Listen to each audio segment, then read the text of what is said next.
agree with everything Stephen A. said. I don't know if I have anything to add personally, but what are your thoughts on what you just saw? Well, my thoughts on the pardon is simply, I understand it. I always knew he was lying. Well, I wouldn't actually call it a lie. He was being political. He knew that during the election, he could not go out there and say, I'm going to pardon my son. It wouldn't have looked good. It wouldn't have been a good play for them, especially as the Democrats were screaming, the threat to democracy and fascism and all of this stuff. So I don't think any conservative believed Joe Biden was not going to pardon his son, win or lose. And so I think that best case scenario was Harris wins and the case goes away. And Democrats take over the House and the case just goes away. They lose and he pardons him. But I don't think anybody really thought on my side of the fence that he would ever not pardon his only son. I think what the issue is for a lot of people is that, one, you said you weren't going to do it, but if you don't believe him, then that's not a big issue. But the big thing is the pardoning him for crimes going back to 2014. That's really the big deal, because that's also almost a blanket pardon for Biden himself. Because if there was any wrongdoing going back to when Hunter joined Burisma, then the monies came to the family. Joe is involved in that. So if you pardon Hunter for those crimes, there is no threat of him saying anything under oath that ties you into it. And so there's a bigger, that's really the issue for a lot of people, a blanket pardon going back to 2014. And then finally, I think for a lot of people, particularly me, I'm like, you Democrats, not you two, but Democrat voters who ride in with Biden, then flip to Harris and these pundits, Roland Martin and Teslin Figaro and Joanne Reed and all of these African-American pundits who are cheering and defending, and The View, who are cheering and defending this pardon for his son, but they're not asking, they're not demanding that Joe Biden pardon the thousands, hundreds of thousands of men and women who were over sentenced for his 1995 crime bill that he authored.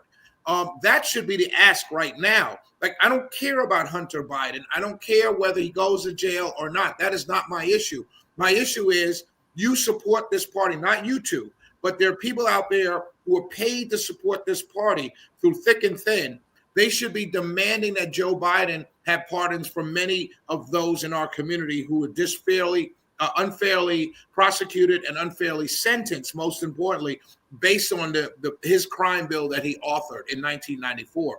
And I think that's the misstep here by many of our Democrat friends who are defenders of the Democrat Party. I know you two are not that. I'm not talking to you two. I'm talking to the people who we know the Democrats can do no wrong, especially the civil rights leaders. Like Al Sharpton right now was on Morning Joe, and he's talking about the pardon for Hunter. He's talking about the Fauci pardons, and he wants Marilyn Mosby to be pardoned out of Washington, D.C. And I'm like, really, Marilyn Mosby? That's the boule protecting the boule. Let's get to these brothers and sisters who can't find a job now because they just did 15, 20 years in prison for possession. That's who we should be fighting to pardon, not Marilyn Mosby. So that's my take on it. Nah, beautiful take. I'll highlight this and then I'll let Emil give his take as well. Just to highlight a few things that you said. Like you said, if you didn't believe him from the beginning, this is, in a sense, like you said, no surprise. But I'll highlight, Shelley, even when you extended how far he took it back. Shelley, if he gonna get his son, you know he gonna step his shit out the mud too. yeah, you're right. I don't blame him. Yeah, I don't blame him. Yeah, I'm not saying you said it is a surprise, but I just wanted to highlight.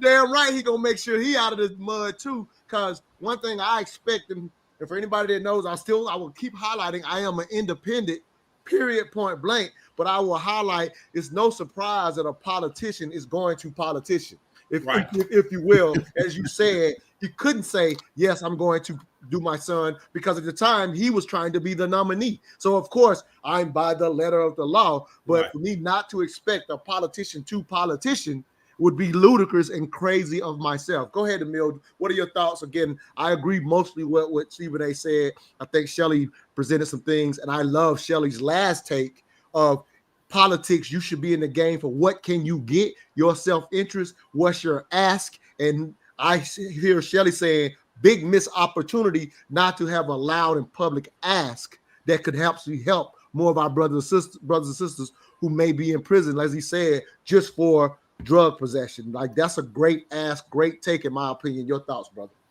First of all, I'm a father of two, and there's no way on earth that I would let my child, if I had the power and I saw the circumstances, it'd be different if it was clear he was an axe murderer and had, blood on his hands.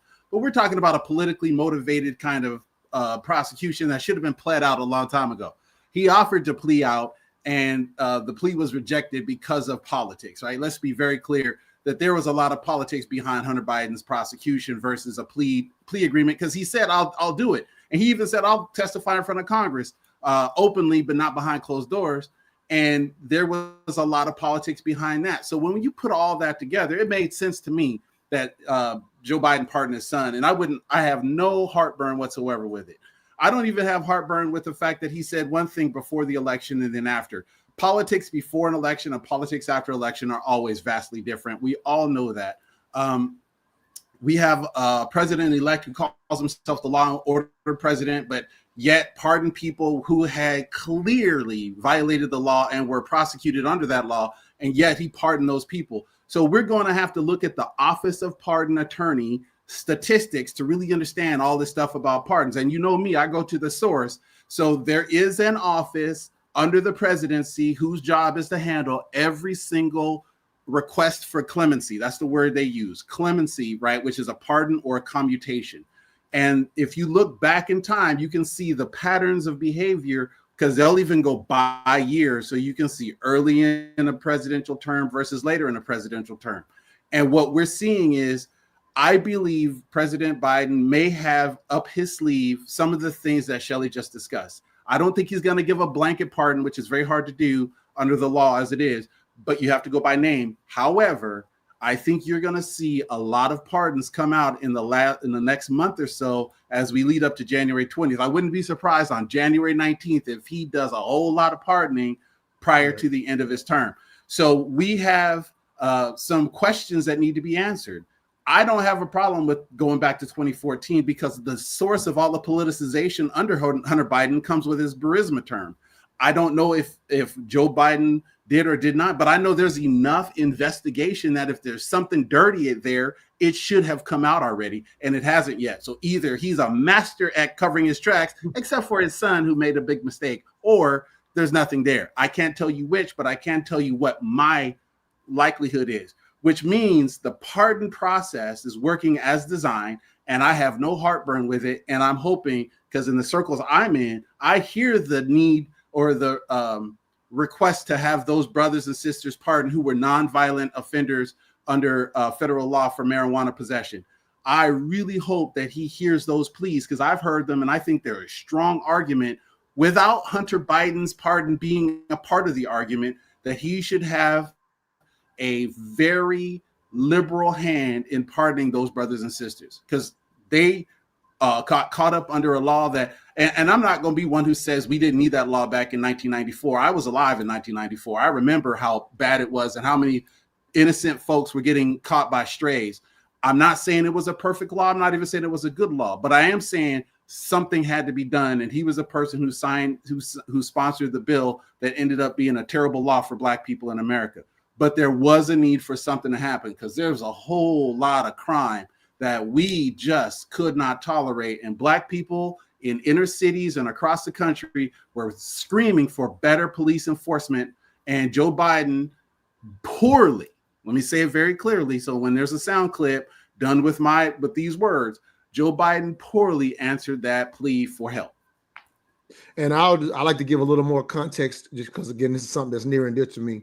And I always highlight this, via politics. None of us have the capacity to be concerned with everything that's put in our face when it comes to politics, right? And I always tell people at the end of the day, what's most important to you, align with the politicians that are in support of what's the most important to you. And often, part of the reason I'm an independent, often those people are crossing party lines. Again, that's just my little push for how I, in a sense, am an independent. But speaking of this issue, ending mass incarceration has always been near and dear to me. And so I will highlight, or as you say, Biden poorly did it. I would like to report exactly how it happened. A lot was put in the bill that was going to be pushed, and the only part that got enforced was the policing, not the additional stuff that we now have seen come later with, for example, during this crisis with the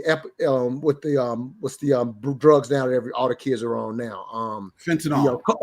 The opioid crisis, right? The opioid crisis now is including all of the back end services for getting off of it and that type of thing. That was in the bill, but I will say, be honest again, I'm not surprised that trying to appear to be more forceful with the police in comparison to the Republicans, that became the push. I'm not surprised that the only part that got enforced was the over policing, as I call it, and not the back end services that were also part of it. So it ended up being poor because they didn't fund the other portions of the bills that would have included the back end services that are now being highlighted when we're not necessarily the face of the crisis, if that makes sense. So that's just me adding some nuance. Yep. Shelley, anything you want to add to that? Well, let me say a couple things. First of all, the Hunter Biden thing was political, as was most of the Trump stuff was political. And the offer for the plea agreement, the problem with the plea agreement, and the judge was the one who did not sign off on his plea agreement, was that it was blanket immunity, again, for anything that may come up. And the judge was like, no, this is not a plea agreement. No, you can't sign off on this. So everybody was in on the plea agreement idea, but they forgot to tell the judge to sign off on it. And a judge, I believe, that was appointed by Obama. That's the second thing. The third thing is, to the crime bill, it's just like anything else in government. Unintended consequences, and you always have that when you make sweeping laws. You have unintended consequences, and that's unfortunate. And as to the pardons, just shameless plug, tonight on my show I have a young man by the name of Ricky Brown, who is leading about the efforts for about 200 brothers, mostly here in Georgia, for their pardons, because they all were convicted of nonviolent drug crimes under that 94 crime bill. And it's like 200, a list of 200 brothers. So we'll see how that goes. But he's going to be on my show this evening on 95.5 WSB. So let's go to another cut. And now we've already kind of talked about the politics of the pardon, right? But let's talk about, in a sense, what the people are talking about. And I think this clip from The View with Charlamagne the God, it's a real quick clip, kind of gives us some context to discuss it on that level, if you will. So let me play this clip very quickly. When Joe Biden does something, everybody clutches their pearls. My question is, what is it that makes people flip out with Joe, but we don't have the same kind of thing? Well, I don't think people are flipping out with Joe. I think Democrats are flipping out with Joe because Democrats believe that they don't represent what he's currently representing. But that's just not true. That's why I say they stand on this moral high ground that simply does not exist. And I think this is also the problem when we pick sides, right? We've turned political parties into teams. I'm a Dallas Cowboy fan. Ain't nobody more delusional than me, right? But when it comes to political parties, if you pick a side, right, if you say you're a Democrat, if you say you're a Republican, you refuse to be objective about anything. That's why I'm an independent. Yes, but I think that's the best way to go. But that's not a monolith. We're not, Democrats are not a monolith. So why can't you say when Democrats are wrong? And why can't Republicans say when Republicans are wrong? I'll tell you when Democrats are wrong. So you don't think Joe Biden is wrong? No, I don't. Can I just point this out to you? The president has the pardon power, right? I didn't say you were ridiculous, Ms. Goldberg. I would never. I said that. I just think that. So, Emil, I'll start with you on this one again. Just kind of reaction. I'll say a couple things here, and so I respect that. Previous to this clip, you broke down your perspective on the president's pardon, how you don't have a problem with it from a political standpoint. But I agree with Charlamagne when he says we still should be able to say when something's wrong. And so, yes, while the three of us are not shocked that as a politician prior to the election, he said, I'm not going to do it for these reasons, and I'm being about law and order. And then we're not shocked that he turns around and does it. There's still a conversation that we had about a politician blatantly doing that and how it appears to us as the Republic, if you will. So I still think it is something to be called out from a right and wrong standpoint, even if you're, as you said, Emil, you're politically okay with it. So your thoughts, brother? Yeah. Politicians break their promises all the time. Sometimes it's a matter of the system. They promise something that requires Congress, and Congress chooses not to participate in their promise, keeping that promise. And other times they blatantly just tell a giant turkey. And when they lie like that, which I don't believe Biden was doing intentionally in terms of prior to the election, I think it was his politics. But I understand why people are disappointed. And here's the part that I think a lot of us really need to focus on. It is, was this some form of corruption? And if you believe it was, then you have a legitimate beef. And I don't mean corruption in the sense that could it be or would be. There's some obvious evidence right in front of us that we all disagree with, as like that evidence is not leading to the appropriate measure of justice.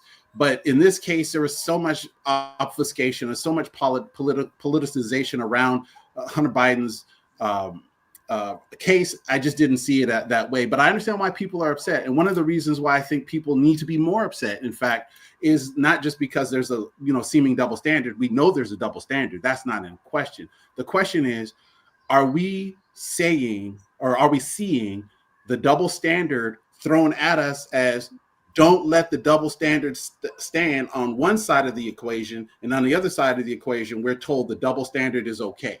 And I think people are reacting to the fact that they see the double standard on one side and they say, yeah, that's par for the course. And on the other side, they believe, based on the words they've been told versus the actions they're supposed to be watching, that there is no double standard until something like this shows up. And so, Shelley, I'll go to you. And I've heard you talk about this on your show. I mean, again, shameless plug. That's what you're here for, the Shelley Wynter Show. And so another thing that was said in that clip, again, kind of moving away just from the pardon aspect, where Charlemagne the God talks about the politicization and we're being on sides and being on teams, which speaks to Emil's point, right? I'm talking about the aspect that we literally quite often, as the people, if you will, we kind of side with our side as if they are a NFL team, just using that same analogy that he used. And because of it, quite often, to Emil's point, what happens is you literally get into your silo and literally think the other side is getting a double standard, when reality is played out both ways. We just happen to have this example as the one right now, but we can go pick, to Emil's point, go pick another issue on the right, if you will, and you would see that exact same dynamic. And you talked about on your show how that is actually hurting us as the people trying to figure out what we want to do in the selection of our politicians. Can you speak more about how we're hurting ourselves by doing this? I've said that for a long time. So it's interesting because my show, I just interviewed Senator Ossoff on Tuesday. No, Wednesday. I can't remember, but I just interviewed him Wednesday, I think. A Democrat. Great interview. Very cordial. I like the guy a lot. I interview Democrats all the time.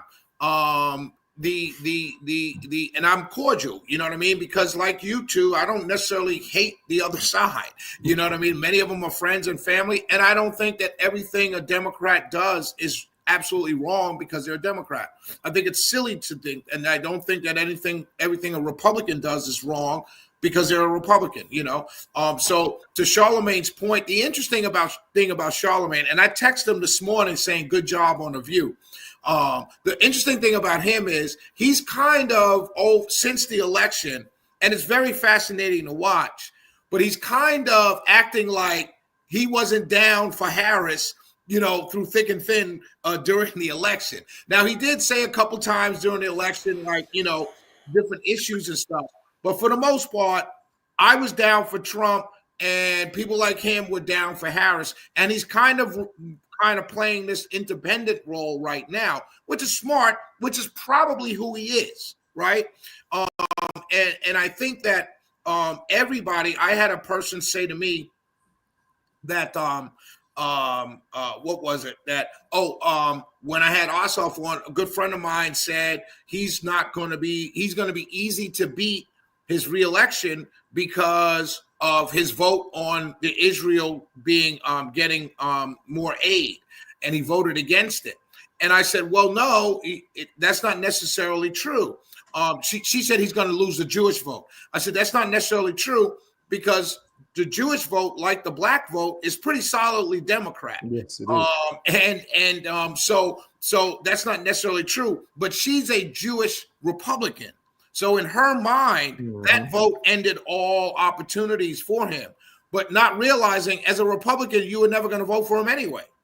So whether he voted the right way or the wrong way, you were never going to vote for him because you're a Republican.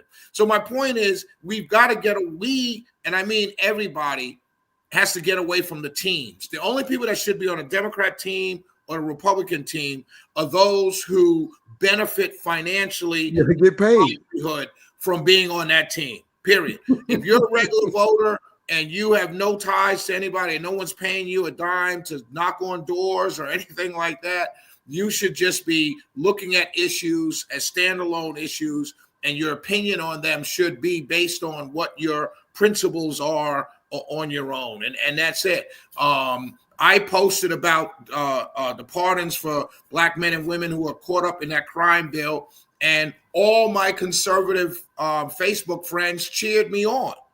And I'd be honest, I'd be lying if I did not say, I wonder if that same belief would happen if someone else, Democrat, made that same statement. You know what I mean? I'd be curious to think what the reaction would be if Joy-Ann Reid said that on MSNBC, as opposed to me, who's a Trump supporter, saying it. What would be the reaction from conservatives? So it's fascinating. But I think it's interesting, and I think if everyone were really smart, we would navigate this world of teams by highlighting on each side the hypocrisies when they pop up, but not as attacks, but as opportunities to say, see, for instance, on my show, when Trump started going through his charges, which were all frivolous, by the way, and we kind of, if we're being real honest, many of them were frivolous, right? But let's take away the politics from it. On my show, what I did a lot of times during that time was to show people that listened to me was that, hey, if you're now realizing that the legal system can go after someone because they are politically opposite of you, and they would go after a Republican or a Democrat, if you can see the legal system doing that right before your very eyes, then you must understand that the legal system can go after black people because they're black, Hispanics because they're Hispanic, poor people because they're poor, whatever. The legal system has the ability to target anybody if they're going to target a rich white billionaire. You know what I mean? Because of his politics. So, but it's, instead of calling out the hypocrisy, point it out, and then that's how we get closer to this world where people are not on teams per se anymore. No, I love it. Let me play this clip. I was going to save this later, but it's perfect timing because you actually wanted to mention this, Shelley. So let me play this clip because I think it's perfect to continue digging through actual policy and what it looks like and what makes sense, because I can't say that word, politicization, I can't say that word for whatever reason, kind of takes us away from paying attention to what we as the people should be paying attention to. So this is another very quick clip, and I'll let you kind of lead the way because you actually wanted to mention this on this show. Mr. Kendrick, you have been found not guilty on all charges. Mr. Stillwell, can you please stand? You have been found guilty on count 64, possession of a firearm by a convicted felon, and not guilty on every other charge.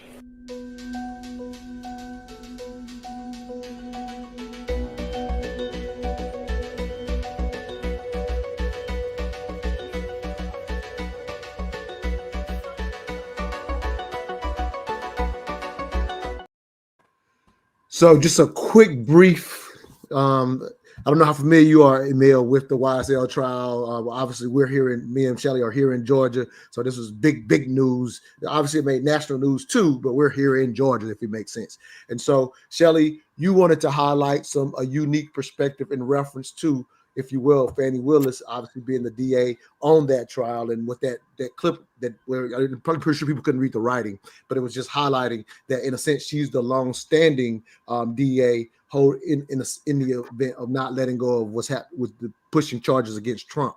And so some things you wanted to highlight, and I thought they were worthy of this discussion. So I'll just kind of give you the floor, and you kind of point out the things you told me just yesterday, if you will. Yeah. So anyway, this case was fascinating because, first of all, it was a RICO case, and she was tying what was a record label, according to the defendants, now brothers, let's call them, because they're not defendants anymore.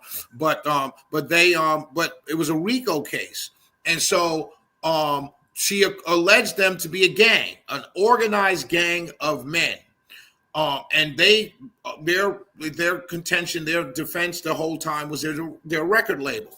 Now, let's not delude ourselves into thinking that if you have a large group of brothers on a record label, that there's not some unsavory business going on by some. It doesn't mean that your organization is a criminal organization, right? And I'm not saying that in this case. I'm just saying if you got 40, 50 guys running together, not everybody's making Young Thug millions. Somebody at the bottom has got to make up some money so he can hang with the rest. We don't know what that might look like. Right. But it doesn't make you, more importantly, it doesn't make you a criminal organization, right? She did this, I believe, this is my opinion now. I believe she did this because when she got elected, there was a lot of crime going out of control. When Andre Dickens and she were running, crime was out of control.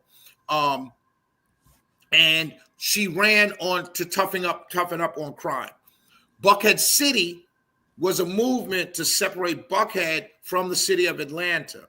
I believe that they needed a high-profile black case, gang-related, according to them, to appease the Buckhead people, to let them know, hey, we're serious about fighting crime, even if it's a famous rapper who's from Atlanta.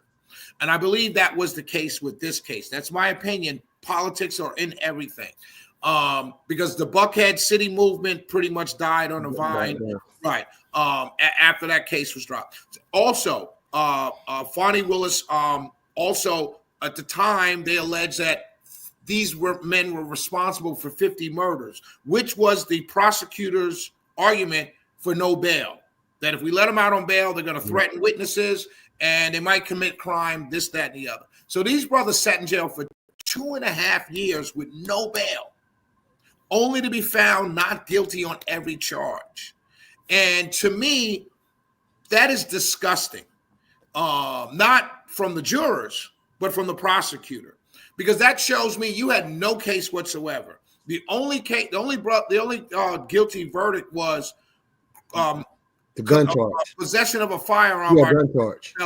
I mean, the cops could have got him on that by pulling him over in his car for running a red light. Like literally, that is the easiest case, charge to prove.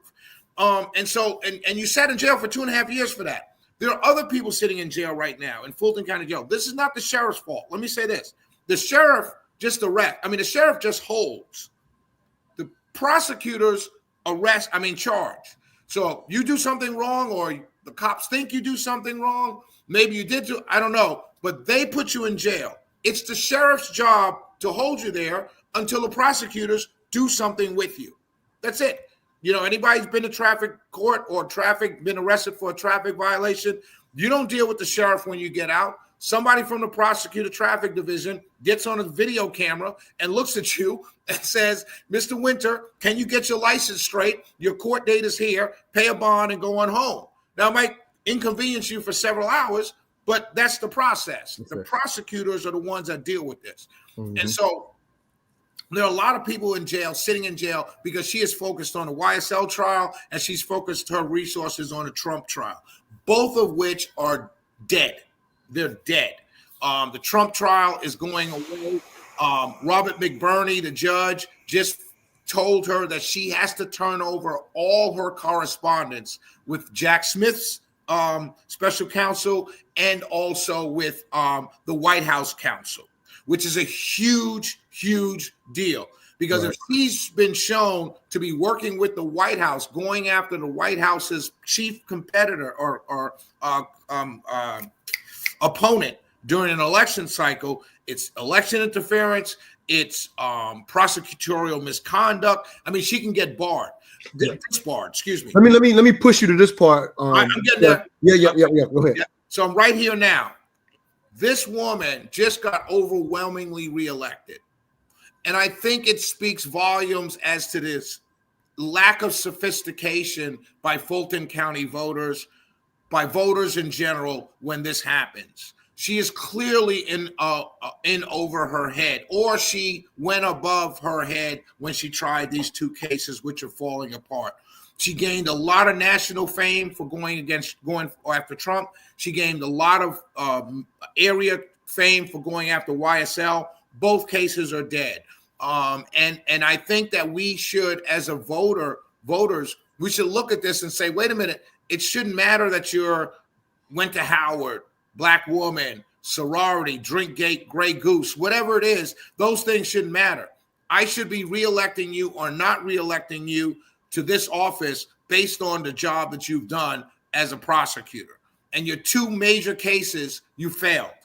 So I don't know how many other murderers are getting off because you haven't gotten them found guilty. I don't know. But I know you failed in that. You failed on clearing up the rolls. You failed on getting rape kits done, backlog rape cases done. You failed on every note as a Fulton County prosecutor. So you should not be reelected, but you're only reelected because you're a Democrat, you're a woman, and you're African-American, and that's it. Emil, let's jump in on that thing. And so this is something that he just said at the end that it kind of sparked the thought again, just trying to add some sophistication to how we think politically, if you will. But to an extent, if you lock up a bunch of people, Shelley, as a prosecutor, that also will be held against you if you decide to run for another office later, just because of the blanket perspective we have as a culture about policing. I'm not saying right or wrong. We're just dialoguing about the entire nuance of it, because I hear exactly what you said. Did she do her job from your perspective? Based on what you just laid out, she did not. And you're saying we should just vote on track record, especially when there's an obvious track record that you can publicly check. Every politician is not as simple to do with their stuff. But for a DA, you actually absolutely can see whether they did a good job or not, which is your point. You know what I mean? I'm just highlighting the antithesis of that based culturally is if we think of prosecutor locks up too many people, that'll be held against them too. And I'm not saying which way she should go because of it. It's just bringing that sophistication into the dialogue. Emil, your thoughts on everything you're hearing? It's too bad that she lost the case, but either she fumbled an obvious win and she doesn't have a good prosecutorial team, which I believe is probably closer to the truth. But then there's a lot of the politics that Shelley mentioned that is absolutely part of it.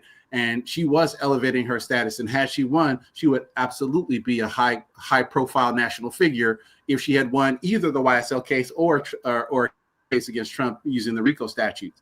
Crime is down and up in Atlanta. It's down until 2018 and went up for a couple of years, and now it's coming back down. What does that mean? Does it mean she's done a great job? Does it mean the police have done something? Does it mean that the economy's changed?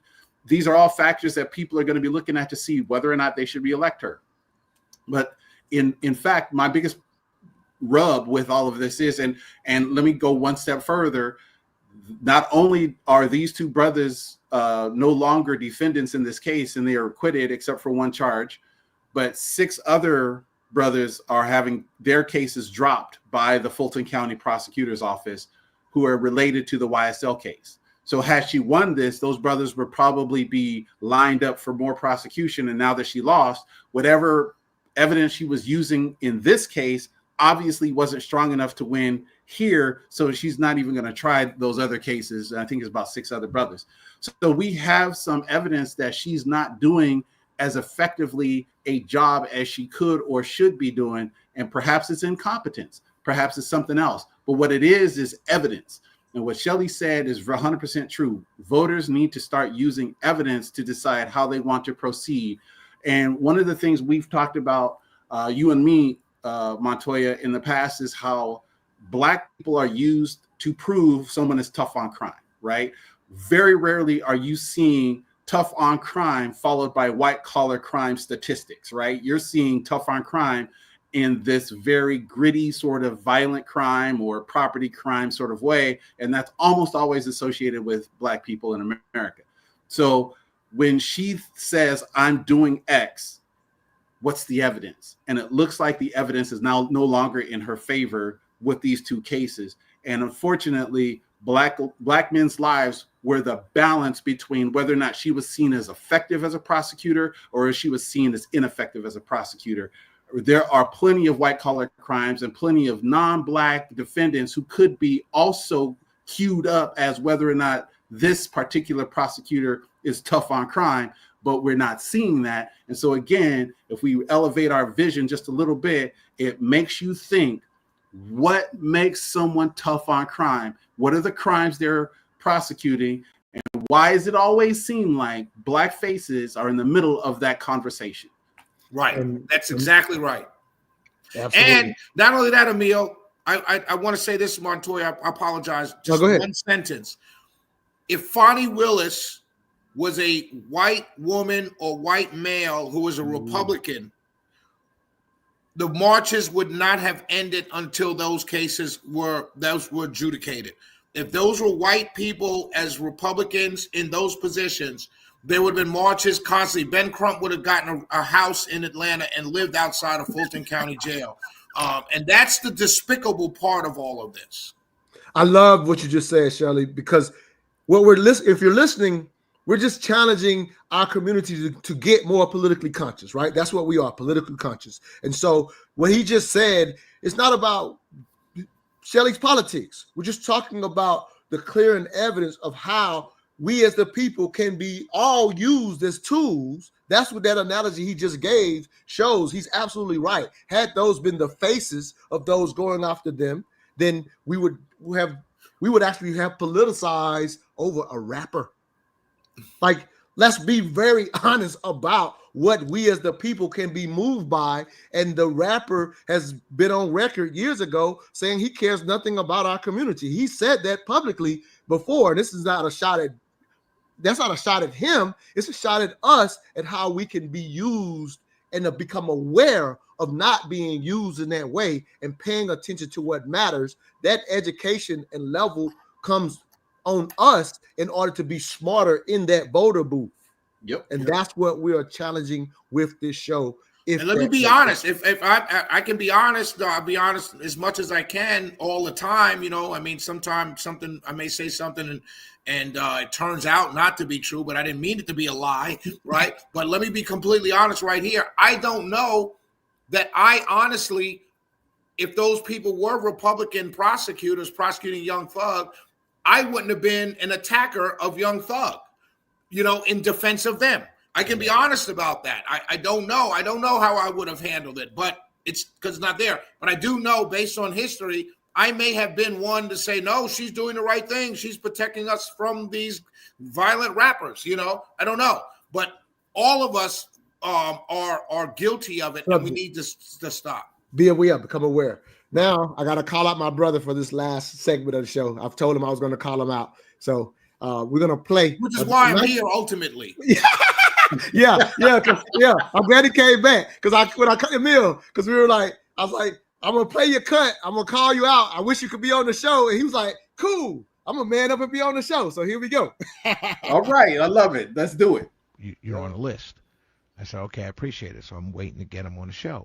But I talked to him for a good 20 minutes, just he and I, backstage at this event. Everybody else was milling about, having conversations, and he and I talked for a long time.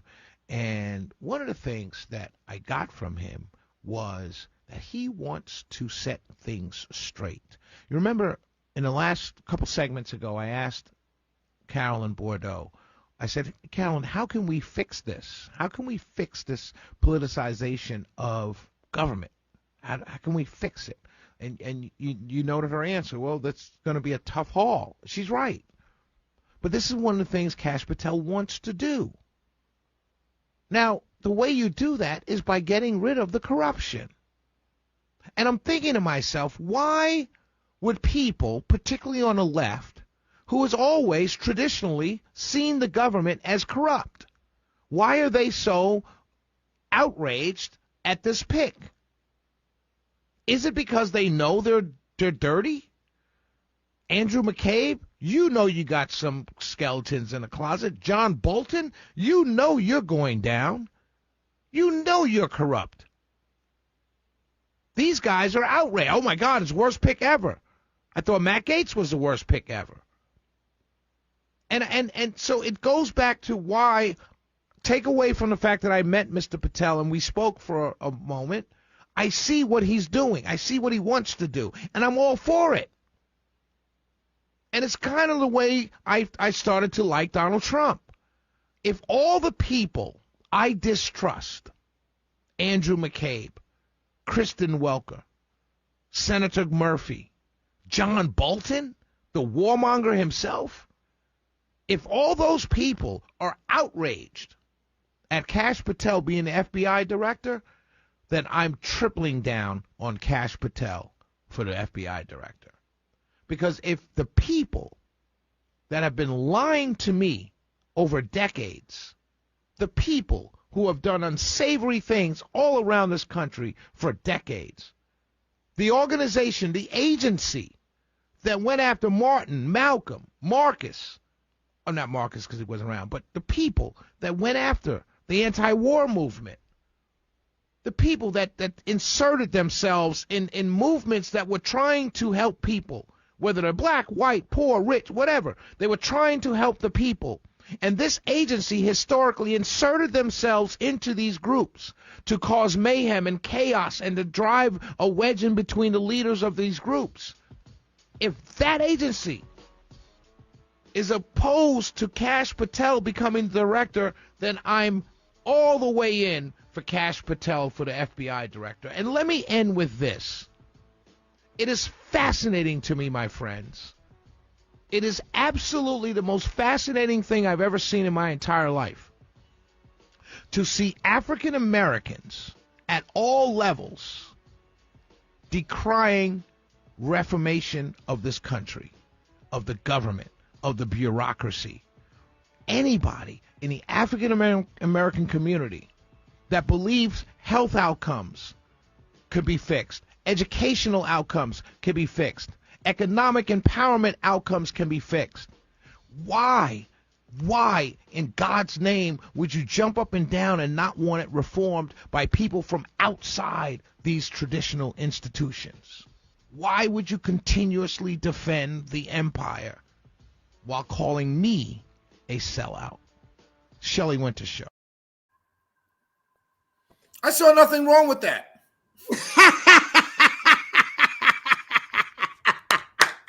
Spot on. Who is that guy? That was spot on. Hey, that's Shelley on his show, the Shelley Wynter Show. Definitely tune in every evening here in Atlanta. But again, I wanted to give the full context because I didn't want to come in here and attack my brother without, doing how people try to attack people in the media. Give such a clip that doesn't give context, and then it's kind of like, oh, they're obviously wrong because they only took the context. So anyway, I let him lay it out because initially he's talking about Kash Patel, the guy that Trump is selecting to possibly run the FBI. I got that part right? Just make sure I'm saying it right. And so that's the politics. And he kind of breaks down his perspective and highlights that he had met the guy. And so what I called my brother on the show to call out is, I think sometimes, Shelley, in my opinion, you choose to bring our community into conversations that don't involve our community. And I'll just tell you my perspective on how and why.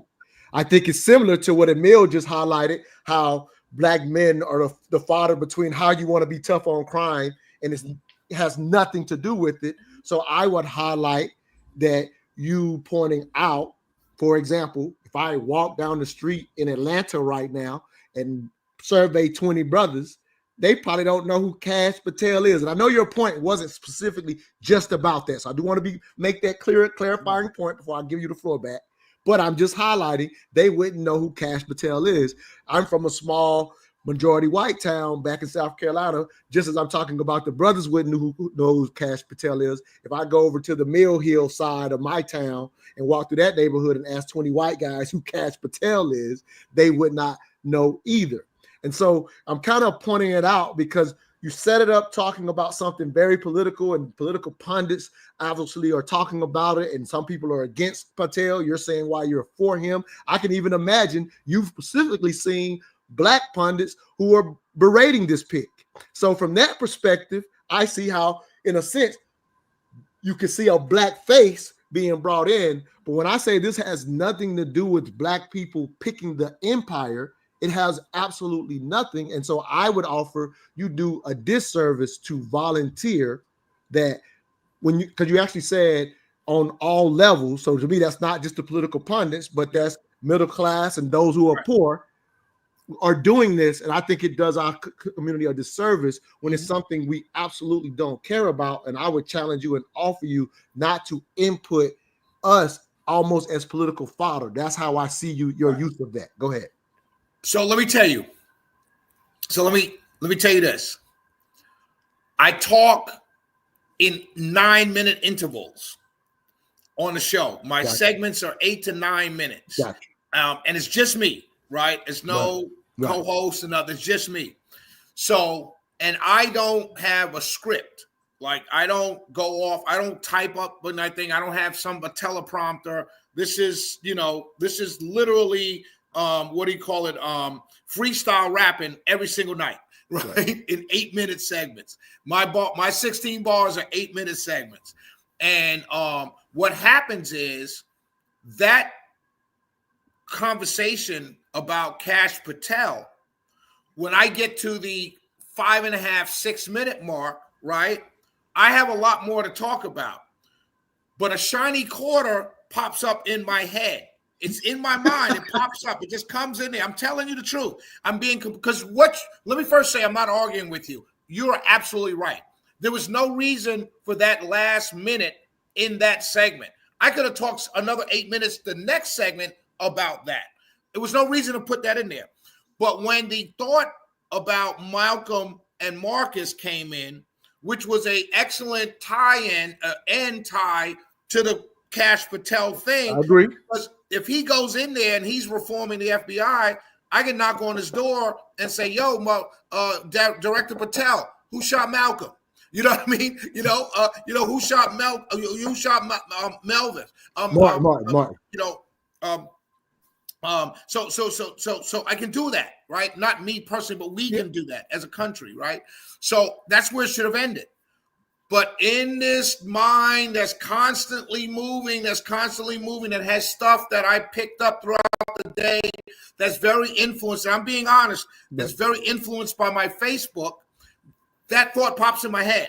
So in that moment, I couldn't tell you where it came from, but I could tell you 99% of the chance that I was responding mentally to some attack on Facebook 3 or 4 hours before. I can respect so that. That's where that comes from. And that's something that I personally am working on, of having a thought and not being the ADHD kid who's a shiny quarter popped in his head and he just went divert. My program director says that to me all the time. Sometimes you're fine and then you go off on the sidebar and you never go back to the original. And he's like, where the fuck did he go? Excuse my language. I'm sorry. No, you're good. We're good on here. We don't worry about that. He took a turn down the side street and never came back to the main road.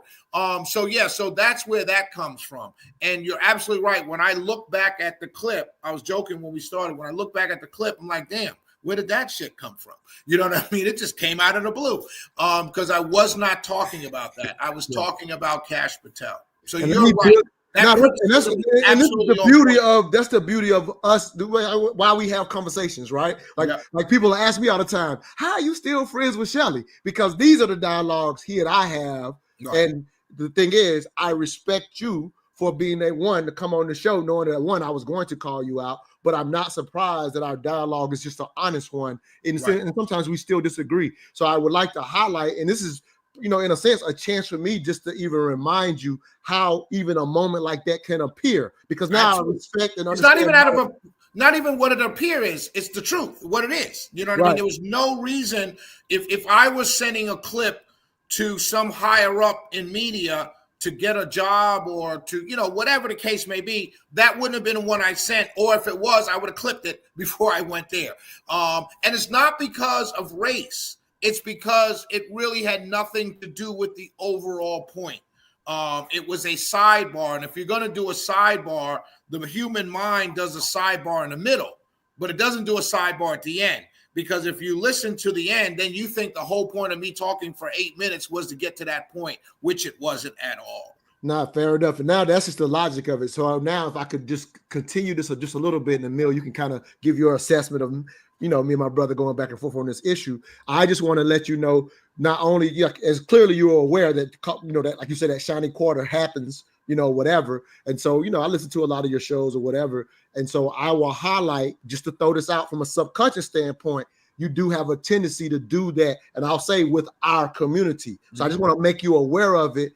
Like, for example, on this very show, if you recall, for example, when we were talking about what happened on January 6th, and we talked about the reason behind that is because there was this idea that the election may have been stolen and this type of thing. And so you brilliantly asked Emil on this show, just as a hypothetical, well, why couldn't white people think the vote could be this based on what has happened to black people in history? And you gave Emil credit. He was like, don't know that it could ever be that strategic or that surgical. And you was like, great answer, Emil. I don't know if you remember that example on here. The reason I'm going here and kind of been a little long-winded about it is to highlight in that space, you were able to give grace, even though all three of us know there was no true election interference, but you were able to give grace to you. And we're generalizing the white people who thought maybe there was some of that. You were able to give that grace. And I'm just going to say to you that sometimes you're not willing to offer that same grace to our community when that shiny quarter pops in your head in a similar way. I'll say this. I'm not willing to give as much grace to our community because I love them so much. See, when I'm talking politics, I'm talking about the diametrically opposed parties within politics. And if I'm on this side of the fence, the right side of the fence, the conservative side of the fence, and 90+% up until this election with black men, but 90+% of my community is on the other side, then that almost becomes an inherent argument on my part to be critical because of the opposing views that I have from the people who vote differently than I do in my community. So it's not something that is necessarily I don't like or I hate or whatever. It's really just a function of my mindset is completely different than 90% of the people who look like me based on their political vote. And so my conversations almost have to go there naturally because whatever I'm talking about, there's a group of people out there that are listening to me who don't agree with me. And there's a group of people within that community who do agree with me. No, I understand that as well.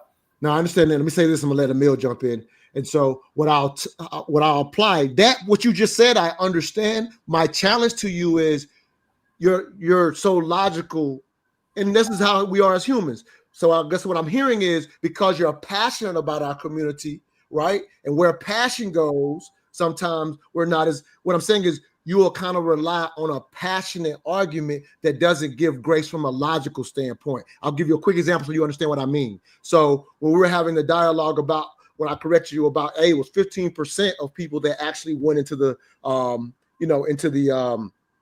White House during January 6th, not just 5%. And you were logically say, well, 15%, I don't know if that equals an insurrection, right? You'll say that. However, I know you get frustrated anytime there's a black on black murder. I saw you talk about it on your show what happened at the Jackson State. You're passionate about your people. And I'm not trying to let us off the hook, but at the end of the day, less than 1% of black people will be involved in a murder. I'm just saying, if you're able to give a whole lot of credits for 15% and say that's not something, then we should not say there is a problem because something that less than 1% of us will ever be involved in. Well, so we got to go over this hour right now. Absolutely. I totally disagree. So let me tell you clearly, I had several friends who were up at the Capitol on January 6th who did not go into the Capitol. I was speaking to them. They came on my show that night when I was on the air. So I know a bunch of people that were there that never went into the Capitol. I don't defend the people who did. I think it was stupid. Just like I think it's stupid, just like I said on my show when during the riot, during the George Floyd riots, actually, when January 6th happened, I was on the air at 2:30. Right. And they kicked me off the air because I came on the air and said a riot is the voice of the unheard. I quoted Martin Luther King to talk about these rioters. And then I immediately said, I don't condone it. I never condone rioting. I don't think rioting ever works.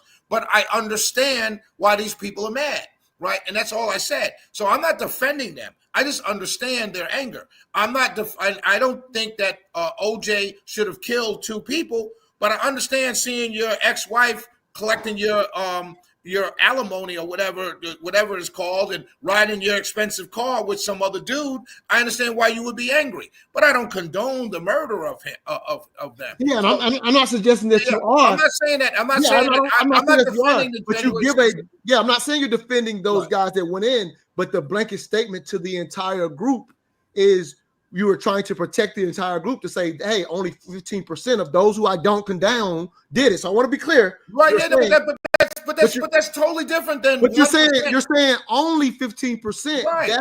That's you're kind of doing that to save grace for the others. No, I'm kind of doing that because it's a fact. I'm kind of doing that because you can't. Okay, so it's a fact. If you have 80,000 people, show up to a rally that Trump is supposed to be overturning the democracy, and only 15%, whatever percent, a small percentage, go into the Capitol, that's not an insurrection. That's not an organized insurrection led by the president of the United States. That's the only point I was trying to make. I like that point. So if you say so, because then you also tell me that if less than 1% of black people will be involved in a murder, then are you going to now say then there's not a black on black crime murder problem? There is because we only represent. He doesn't see what he just does, did he? Does he? No. Let me tell you why, brother. I disagree with you, and I'm sorry because that's fine. You're making the same logical argument in 2 different ways, and that's the problem. No, if you want to say that 15% of people breaking the law is somehow the voice of the unheard, then you got to say less than 1% is not the voice of the unheard. No, I can say that murder is not going into the Capitol in a riot situation. That's what I'm saying. I'm clear. I don't think that I'm merely trying to say that taking a life is not the same as breaking a window at the Capitol. That's all I'm trying to say. That's the point I'm trying to make. Maybe I'm not making it clearly enough. I don't care what percentage of black men. Hold on. This is very important. I don't care what percentage of black men kill other black men. I don't care what that percentage. That percentage could be half of 1%. I don't care. A life is lost for no reason by the hands of someone that looks like you. So that's the point I'm trying to make. So all black on black, all crime is bad. Period. Of course it is, but no. Okay, so why are we making a buck? No. It's All murder is bad. Standard, sir. That's the issue that Montoya is trying to make. It's an inconsistent standard. No, all murder is. We know that we want to minimize black on black crime. We understand that, but we also know that the circumstances around any crime are proximity. So the fact that you can't make the discernment between what happened at the Capitol and what's happening in black on black crime is the problem. It's where the logic fails. It's not that you were. We agree that you care about black people. We agree that you care about black people. That's not in question. We agree that any black life lost unfairly or illegally is wrong. That's not in question. The question is, how do you approach in your conversation those 2 topics? And the way you approach those 2 topics don't sound the same. The logic applies to 2 different ways. Let me approach those two topics. I've got a situation where 18 to 25-year-old black men represent less than 5% of the total population of this country, yet commit 30% of the crime, according to the FBI data statistics. So when you say they only 1%, that doesn't matter. I'm losing an entire generation of people to a small percentage of African-American men who are committing an inordinate amount of crime.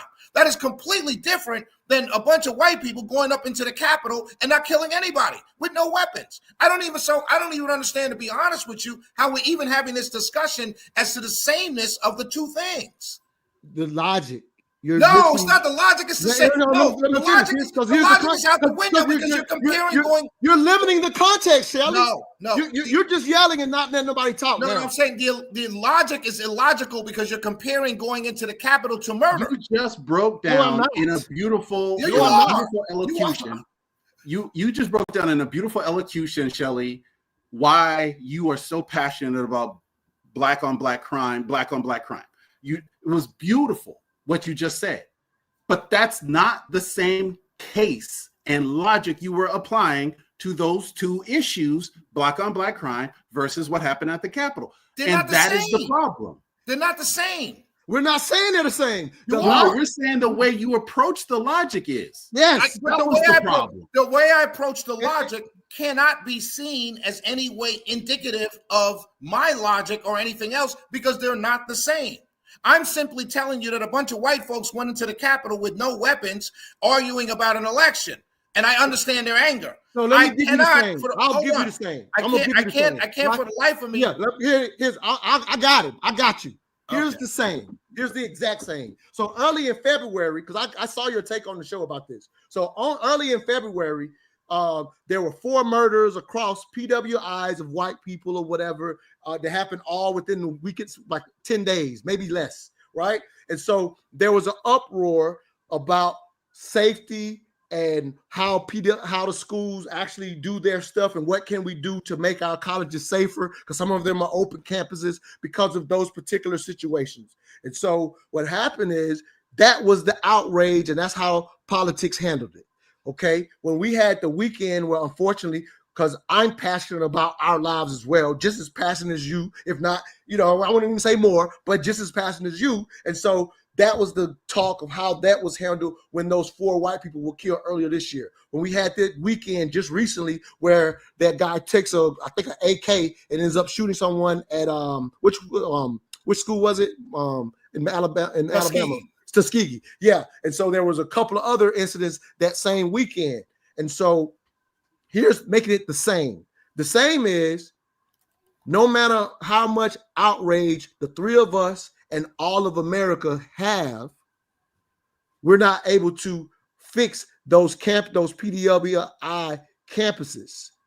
We're not able to fix it without outrage. You mentioned, let me finish. I'm gonna put it together.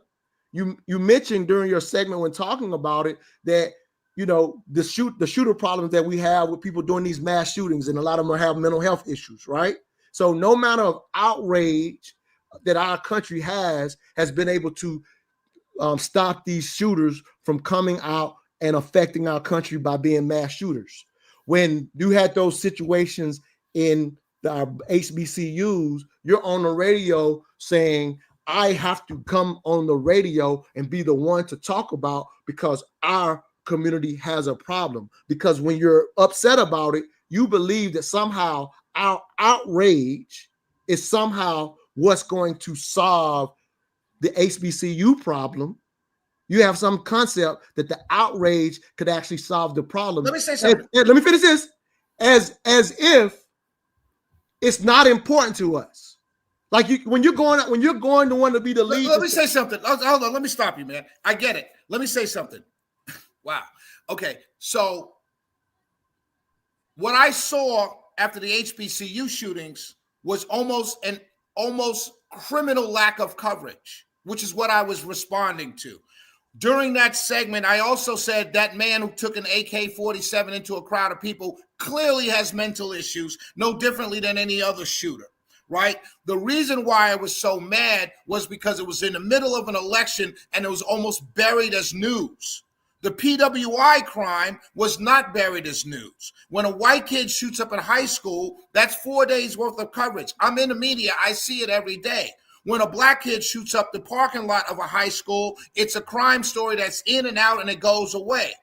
That's what I'm talking about. I'm not here to pacify black people, Republicans, anybody else. If you're looking for me to go on the radio every night and talk nicely to a bunch of adults, whether they're white or black, I'm telling you that's not going to happen. But that's not all you do, Shelley. You're leaving out that you always add on, because what you just said is, I get that. That's not what I'm arguing against. Okay, so I don't know what you are about to say. Well, I'll add in is you just like just like with the Patel thing, and you brought in us when we didn't apply, what you'll also add on to the, I wish email could see one of these, but you'll add on to the segment, you'll go, and let me talk to my community. Yeah. You'll say that, let me talk to the Black community. Yeah. And I'm no longer like you're not. So we'll do that. Let me finish.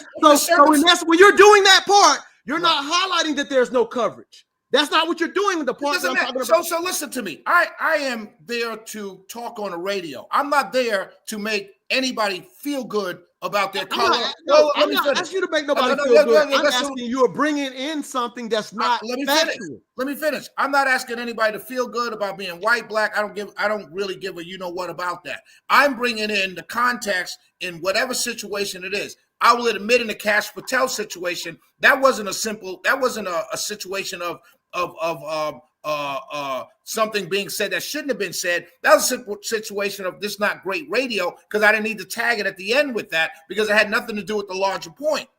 But when I do that, it's because there's a larger point, because I have people just like with the case earlier on this show where I talked about the pardons. I have people in my community who are all over Twitter, all over MSNBC, all over CNN, who look like me, who are defending the Hunter Biden pardon and not talking about the pardons of other people that really need it more than Hunter Biden. Emil did that. Emil said at the end of his thing, hey, on my travels, in my circle of friends, people have been talking about these pardons for a couple years now to Biden.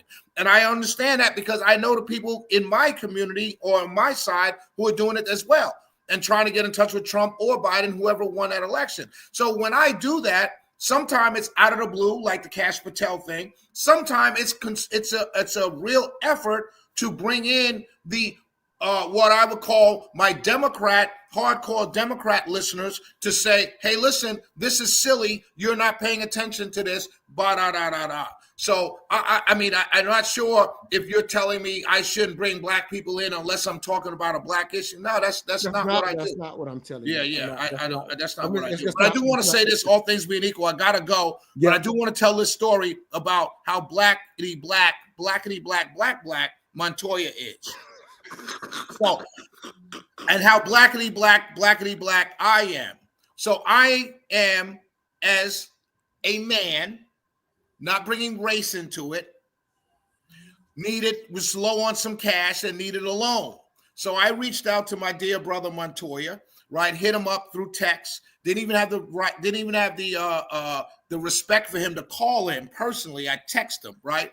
Because I really didn't want to ask, to be honest. But I hit him up, all joking aside. I hit him up, and he didn't even text me back to say yes. He didn't call me back to say yes. I just happened to be scrolling through my phone, and the loan, not little, but the loan was in my Cash App. And I just want to shout that out to say, not only do he and I have a unique relationship that we can yell at each other and damn near call each other names 30 seconds ago, that we are friends more than anything else. And I just want to let people that are watching this to know what kind of heart this brother has. And because it really means a lot. There was no questions. What do you need it for? Hey, you know, I'm low, but I'm gonna do it anyway. No guilt tripping, nothing. It just came. And he didn't even let me know it came. And so I just say that to say publicly, thank you, my brother. You helped me out of a jam. I appreciate you very much. And Emil, as our relationship grows as well, you may become my secondary loan agent. We're gonna put interest on yours. If he do you, Emil, we're gonna add interest. Right. But I'm going to tell you all this. But thank you again, Montoya. I love you to death, brother. Also, anybody listening to this, if it's before tomorrow, Saturday, we're going to be tailgating. Follow me on Facebook. The flyers are there. Emil, I know you're out of the state, but we're tailgating the SEC championship downtown. So just go to my Facebook, Shelley Wynter on Facebook, SHELLEYWYNTER. Follow me, but the flyers up there. And I appreciate y'all, brothers. Have a good weekend. Love y'all. I appreciate the invite. Thank you for it, even though I won't make it. Yes, sir. God bless. All right, thank you, brother. All right, I know you had to kind of sit on the sideline and watch me and my boy go back and forth. But yeah, any thoughts on what you heard? And we'll close this episode 7 out. Look, first and foremost, we always go to the primary source for anything we do in order to cut through the propaganda. So I expect people to go to the Office of Pardon and Attorney and start learning about these pardons as part of their research to understand what's political and what's not. Every pardon from every president over the past, I think, 100 years, 80 years, something like that. It goes back 7, 8 presidents, 10 presidents, right, is there. And what's important about that is that we begin to understand how processes work, right? So we can't just respond to events without understanding what are the underlying processes. One of the reasons why that is because you can see who knows the system and how they're feeding that system so that they can get the result they're looking for. And the results are there for certain people, not just rich people, by the way, like that brother in Georgia who's trying to get 200 of our brothers from under the gun of those unfair, lengthy sentences that came from that unfair law in 1994, 1995. The other thing that I'll say is, and I appreciate this about our show, is that we're real.